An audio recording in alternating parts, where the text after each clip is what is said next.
Hello, here's going to be another application of Chinese remainder theorem.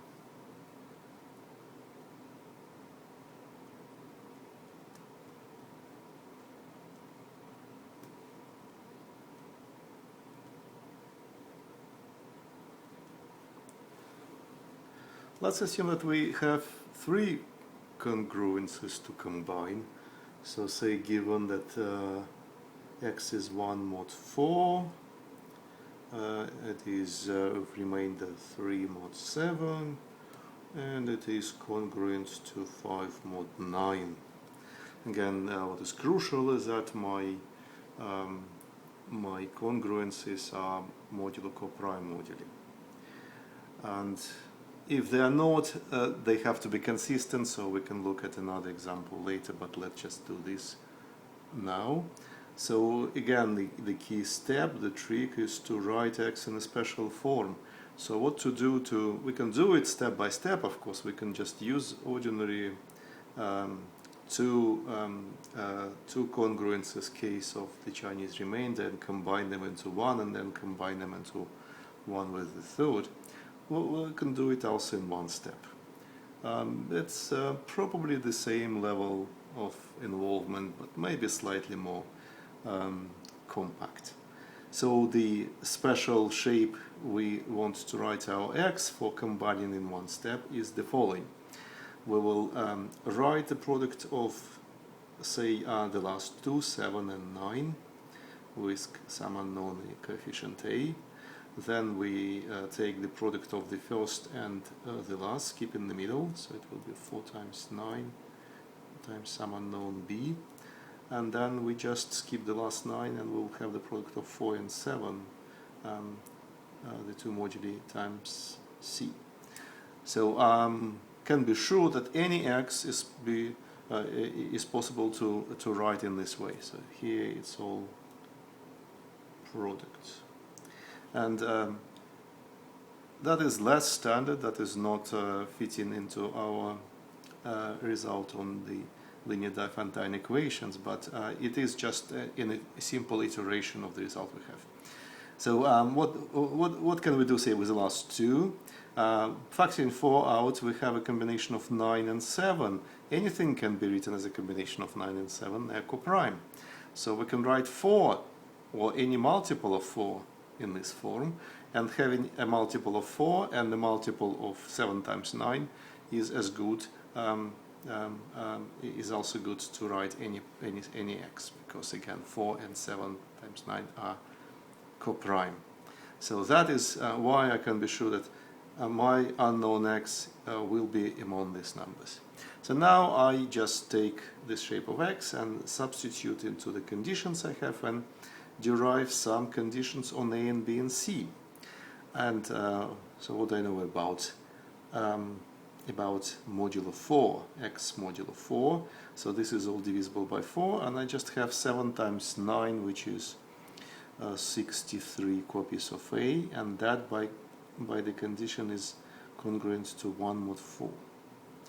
So the congruence mod 7, I can forget about a and forget about c, and I just have 4 times 9 copies of b.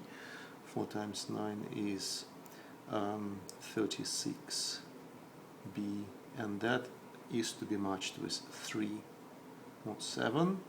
And modulo 9, I have these two vanishing, and then 4 times 7 is 28, and 28 copies of c is 5 modulo 9.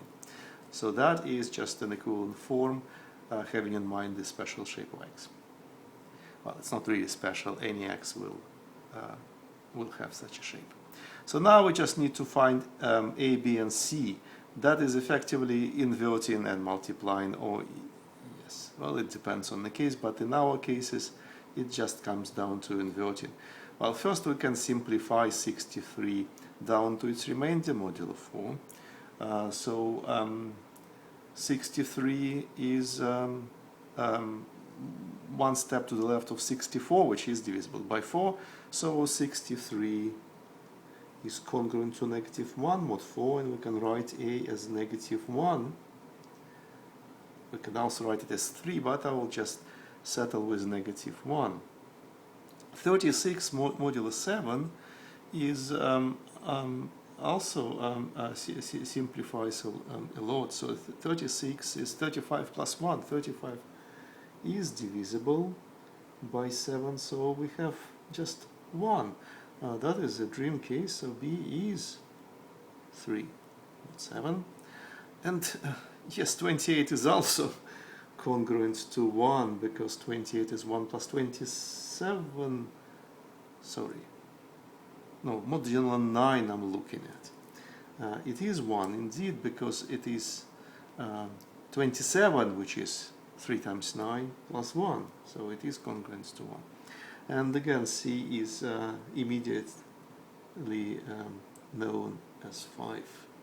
So we have our answers for A, B, and C. We can substitute them in the expression for x. Again, 7 times 9 is 63, and we have -1 copy of that. 4 times 9 is 36.